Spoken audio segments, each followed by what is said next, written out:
वरदलक्ष्मी व्रत आणि वैभवलक्ष्मी व्रत ही दोन्हीही व्रत पूर्णपणे वेगवेगळी आहेत।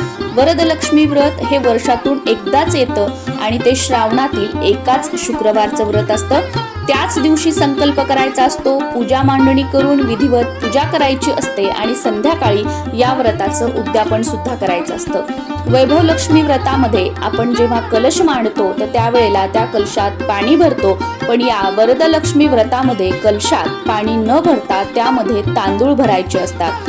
वैभवलक्ष्मी व्रतामध्ये आपण खिरीचा नैवेद्य दाखवतो, पण या वरदलक्ष्मी व्रतामध्ये 21 प्रकारचे नैवेद्य दाखवायचे असतात। त्यामुळे या दोन्ही व्रताचा एकमेकांशी काहीही संबंध नाही। नमस्कार सर्वांना, मी प्रांजली। यंदा 2025 मध्ये 8 ऑगस्ट शुक्रवारी हे व्रत आलेलं आहे। यापूर्वी कधीच तुम्ही हे व्रत केलेलं नसेल तरी सुद्धा यावर्षी तुम्ही हे व्रत करू शकता, किंवा तुम्हाला हवं असेल तर संकल्पयुक्त 5, 7, 9 किंवा 11 वर्ष सुद्धा तुम्ही हे व्रत करू शकता, किंवा आजीवन हे व्रत केलं तरी सुद्धा चालू शकतं। या व्हिडिओमध्ये मी तुमच्या सोबत वरदलक्ष्मी व्रताची पूजा मांडणी, विधिवत पूजा कशी करावी, संकल्प कसा करावा, याचं संध्याकाळी उद्यापन कसं करायचं आहे, आणि जे 21 प्रकारचे आपल्याला नैवेद्य दाखवायचे आहेत ते कोणत्या कोणत्या प्रकारचे आहेत, नंतर त्या नैवेद्याचं काय करायचं आहे, कलशात भरलेल्या तांदूळाचं काय करायचं आहे, अशी सगळी माहिती तुमच्यासोबत शेअर करणार आहे।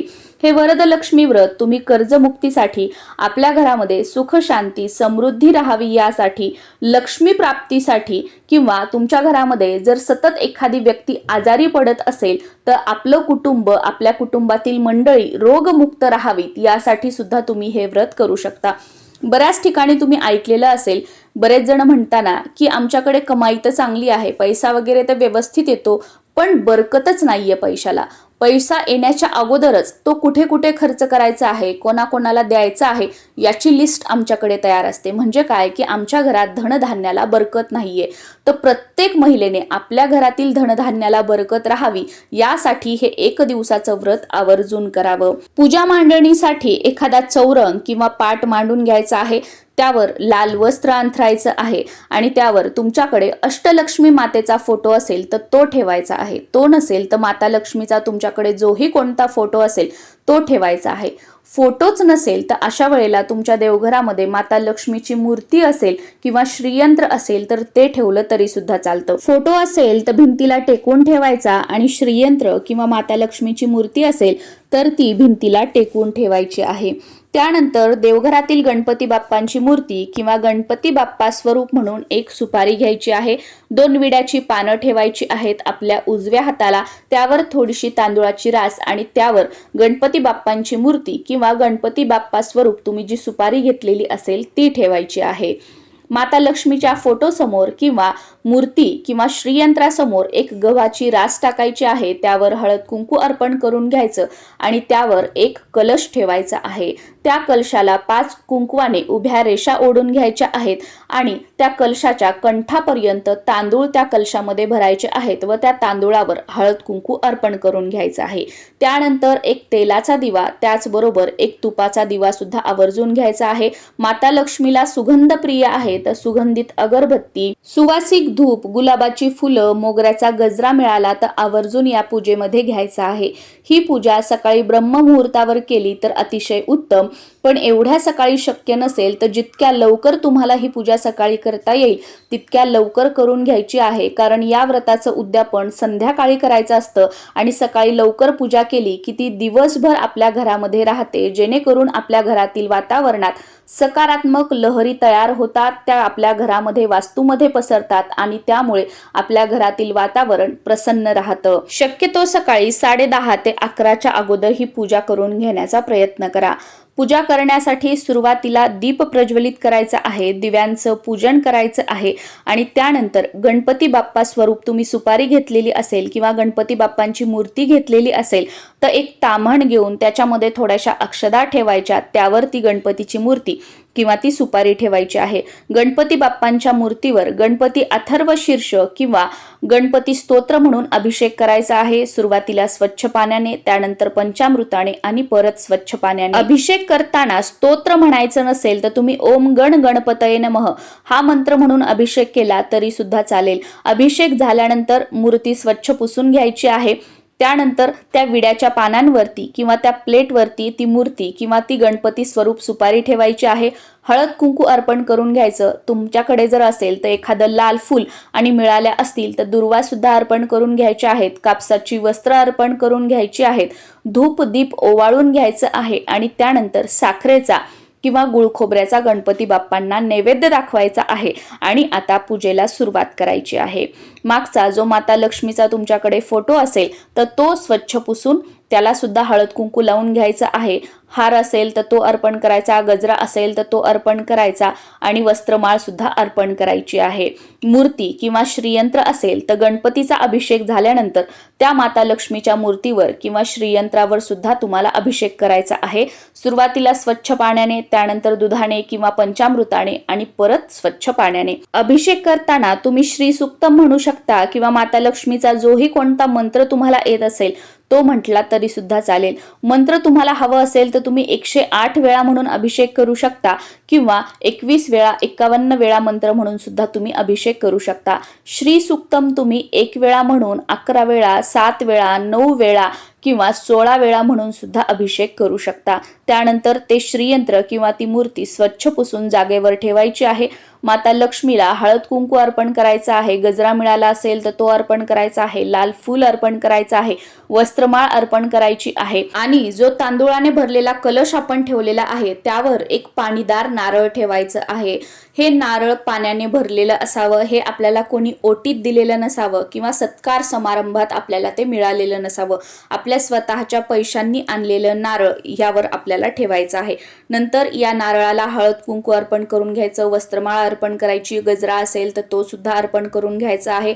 धूप दीप ओवाळून घ्यायचं आहे आणि त्यानंतर आता आपल्याला नैवेद्य दाखवायचे आहेत. नैवेद्य मी सुरुवातीला सांगितल्याप्रमाणे या व्रतामध्ये 21 असतात. या 21 प्रकारच्या नैवेद्यामध्ये तुम्ही ड्रायफ्रुट्स, गोड पदार्थ आणि फळं मिळून 21 नैवेद्य तयार करू शकता आणि त्याचा नैवेद्य दाखवू शकता. जसं की तुम्ही काजू, मनुका, बदाम, वेगवेगळी फळं, गोड पदार्थांमध्ये खीर, पेढे, दूध साखर, बासुंदी किंवा अजून जे काही असेल असं सर्व मिळून 21 प्रकारचे थोडे थोडे पदार्थ छोट्या छोट्या वाटीमध्ये किंवा प्लेटमध्ये घ्यायचे आहेत आणि नैवेद्य दाखवून आरती करायची आहे. सुरुवातीला गणपतीची आरती, त्यानंतर माता लक्ष्मीची आरती. वरदलक्ष्मी व्रताची आरती आपल्या चॅनलवर मी अपलोड केलेली आहे. विदाऊट म्युझिक आहे. ती ऐकून तुम्ही आरती करू शकता आणि त्यानंतर कहाणी वाचायची आहे. तुमच्याकडे पुस्तक असेल तर तुम्ही वाचू शकता आणि पुस्तक नसेल तर तुम्ही यूट्यूबवरती ऐकू शकता. कहाणी सुद्धा मी आपल्या चॅनलवर अपलोड केलेली आहे. या दोन्ही व्हिडिओजच्या, आरतीच्या आणि या कहाणीच्या लिंक्स ज्या आहेत त्या खाली डिस्क्रिप्शनमध्ये मी तुम्हाला देत आहे. या दिवशी उपवास सुद्धा करायचा असतो. उपवास दिवसभर करायचा आहे आणि संध्याकाळी उद्यापन झाल्यानंतर उपवास सोडायचा आहे. या उपवासाला तुम्ही फळं खाऊ शकता, ज्यूस घेऊ शकता, चहा, कॉफी, दूध सुद्धा घेऊ शकता. हवं असेल तर साबुदाणा किंवा भगर गोड बनवून तुम्ही खाऊ शकता, पण शक्यतो तिखट मिठाचा वापर करू नका. पण आपल्यापैकी बरेच जण असे आहेत की त्यांना डॉक्टरांनी उपवास करू नका असं सांगितलेलं आहे आणि त्यांचा हा उपवास करण्याची इच्छा आहे, हे व्रत करण्याची इच्छा आहे. तर अशा वेळेला तुम्ही औषध गोळ्या वगैरे सुरू असतील तर उपवासाचे तिखट पदार्थ खाऊ शकता, पण त्यामध्ये मीठ जे आहे ते तुम्ही उपवासाचं वापरा. ज्याला सेंदव मीठ म्हटलं जातं त्या मिठाचा वापर करा आणि तिखट मिठाचा जर फराळ करणार असाल तर फक्त एकच वेळा खा. ढेकर न येईपर्यंत खा. अर्धपोट थोडंसं खा. खाऊन खाऊन आपल्याला झोप येईल, अंगामध्ये आळस भरेल एवढे उपवासाचे पदार्थ जे आहेत ते शक्यतो खाऊ नका, कारण संध्याकाळी उद्यापनानंतर लगेच आपल्याला हा उपवास जो आहे तो सोडायचा आहे. उद्यापनासाठी 5, 7, 9 किंवा 11 सवाष्ण महिला बोलवायच्या आहेत. पूजा तर आपण सकाळीच केलेली आहे. संध्याकाळी फक्त धूप आणि दीप आपल्याला लावून घ्यायचं आहे. ज्या काही महिला आपल्या घरी येतील त्यांचं पाद्यपूजन म्हणजे त्यांचे पाय वगैरे स्वच्छ करायचे आहेत. त्यांना हळदी कुंकू लावायचं आहे. त्यांना बसण्यासाठी आसन द्यायचं आहे.